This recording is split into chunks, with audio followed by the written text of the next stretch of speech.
Dans cette vidéo sur Dreamweaver CS5, le formateur Birnous Sebart vous explique que les sites web doivent s'appuyer sur l'utilisation de standards afin de garantir leur pérennité et leur portabilité. Dreamweaver est un outil qui nous permet de construire et gérer nos sites web. Avant de commencer à explorer l'outil, commençons par explorer ce que cet outil va nous permettre de construire, donc des sites web. Alors si je prends par exemple le site web de Video2Brain, ici, voilà, le site de Video2Brain présente un visuel. Ce visuel est construit par tout un arrière-plan de technologie et de langage. Donc on va aller voir ça de plus près. Je vais appeler ici le code source qui permet d'afficher cette page. Voilà, le code source est là. Donc en fait, le code source est composé principalement d'un langage que l'on appelle le HTML. Et ce HTML ici décrit l'intégralité de mon contenu. On s'aperçoit qu'on peut avoir des images. Par exemple, ici, j'ai une image global gateway.gif. Voilà, une image. Donc, on mélange du texte, du contenu, image. Et si on regarde de plus près, ici aussi, on a des langages comme le JavaScript, par exemple, ici, qui sont utilisés aussi au sein de cette page pour pouvoir rendre ce site fonctionnel.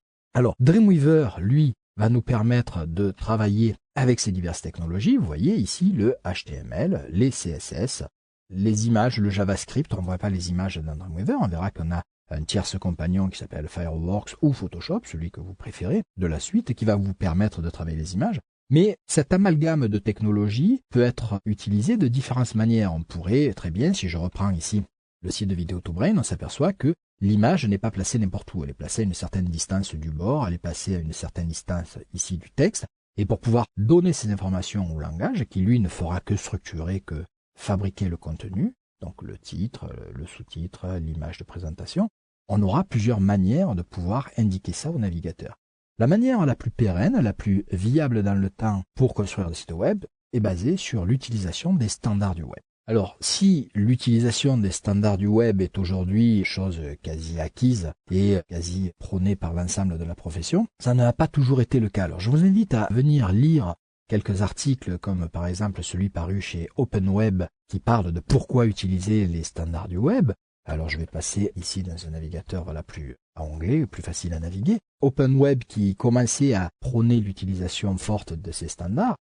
Pompage également qui avait repris pourquoi les standards du web sont importants et la stratégie à l'époque, vous voyez, c'est déjà 2002, donc c'est un très vieil article que je vais aller dénicher ici pour permettre de montrer que les standards du web ne sont pas une mode passagère, c'est quelque chose qui vient de très loin et les standards du web ont toujours été recommandés en utilisation par le W3C.